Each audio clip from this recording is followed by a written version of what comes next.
Всех приветствую на канале Football Stories. Реал, Манчестер Сити, гимн футболу в полуфинале Лиги Чемпионов. Реал вырвал победу у Манчестер Сити и вышел в финал Лиги Чемпионов. Главное, что удалось сделать Реалу неделю назад в первом полуфинале, это втянуть Манчестер Сити в лихую перестрелку. Дело даже не в 3 забитых мячах в ворота горожан, сам Мадрид мог пропустить куда больше, чем итоговые 4, и то, что удалось сохранить разницу -1, стало большой удачей. Куда важнее, что Бланкос лишили Пепа Гвардиолу ощущения контроля над происходящим, то, чего каталонец боится едва ли не больше всего. И когда королевский клуб в первые 17 минут ответного матча трижды пробил из пределов штрафной Сити, дважды Карим Бензема и 1 раз Винисиус, и каждый следующий удар выходил опаснее предыдущего. Показалось, что хозяевам вновь удалось втянуть англичан в столь нелюбимый ими хаос. Но ощущение получилось обманчивым. Вряд ли можно сказать, что МС поймал свой ритм, брака и оплошностей хватало, но больше до конца первого тайма моментов и даже полумоментов у Реала не возникало.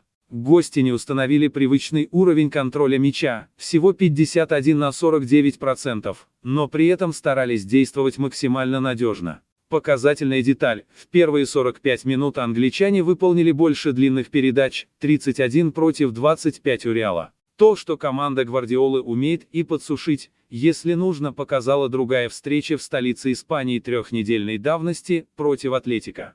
И здесь очень кстати оказалось возвращение в состав 2 основных крайних защитников, Кайла Уокера и Жоау Канселу, не игравших на Этихаде неделю назад из-за травмы и дисквалификации. Соответственно, англичанин так вообще несколько раз восхитительно выглядел в отборе. Хотя ни о какой тотальной сушке дело не шло, МС и прессинговал, и создавал моменты.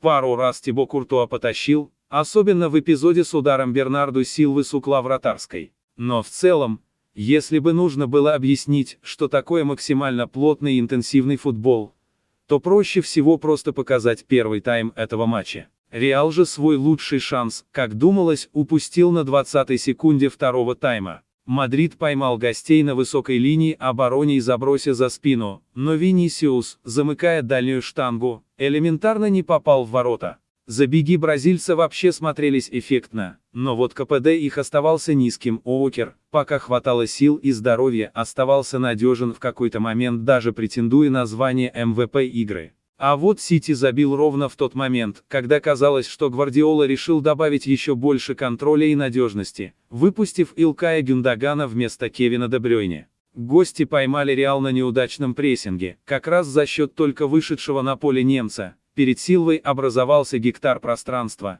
и португалец спокойно покатил мяч на Рияда Мореза.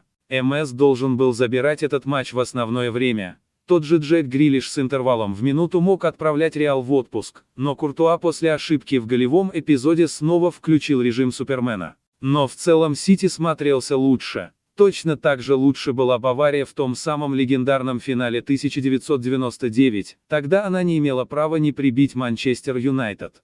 Сейчас же Реал сотворил ремейк, только забивал один человек, Родриго. Бразилец, настоящий талисман Мадрида в этой Лиге Чемпионов, ведь именно его гол позволил перевести в овертайм ответный четвертьфинал с Челси. И, кстати, показательный момент, это были первые 2 удара в створ горожан. Но еще в одном дробь 8 финала против ПСЖ стало понятно, Реал лучше всех в Европе умеет ловить свои эпизоды и за счет этого переворачивать, казалось бы, совершенно провальные встречи. И с каждой новой стадией эта способность только усиливалась, пока не стала совсем уж уникальной. В этих обстоятельствах третий гол Реала, который спродюсировал блистательный Бензема, стал, в общем, ожидаемым. Реал в финале Лиги Чемпионов в результате умопомрачительного по сюжету, накалу и качеству футбола полуфинального противостояния. Возможно, это и не слишком логично, но кто скажет, что несправедливо. Всем спасибо за просмотр, ставьте лайки, пишите комментарии, подписывайтесь на канал.